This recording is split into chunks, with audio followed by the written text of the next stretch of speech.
Dear students of 12th standard, very pleasant morning.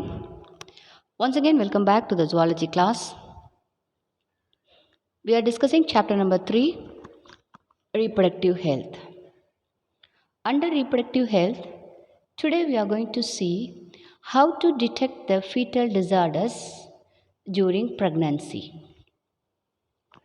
Under the heading, detection of fetal disorders during early pregnancy.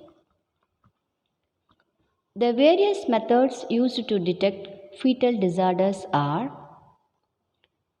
ultrasound scanning, amniocentesis, chorionic villus sampling, and fetoscope. Now let us see one by one. What is ultrasound scanning? Ultrasound has no known risks other than mild discomfort due to pressure from the transducer on the abdomen or vagina. No radiation is used during this procedure. Ultrasonography is usually performed in the first trimester for dating, determination of the number of fetuses, and for assessment of early pregnancy complications. The next method is the amniocentesis. Amniocentesis involves taking a small sample of the amniotic fluid that surrounds the fetus to diagnose for chromosomal abnormalities. Amniocentesis is generally performed in a pregnant woman between the 15th and 20th weeks of pregnancy by inserting a long thin needle through the abdomen into the amniotic sac to withdraw a small sample of amniotic fluid.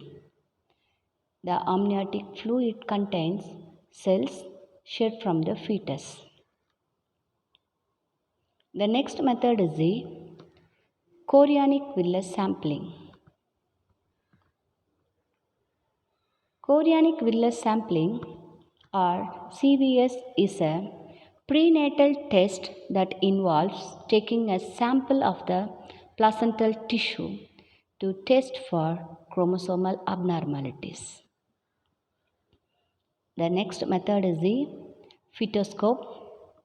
Fetoscope is used to monitor the fetal heart rate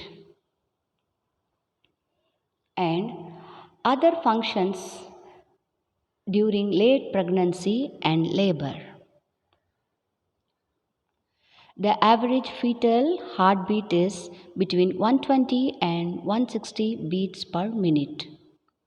An abnormal fetal heart rate or pattern may mean that the fetus is not getting enough oxygen and it indicates other problems.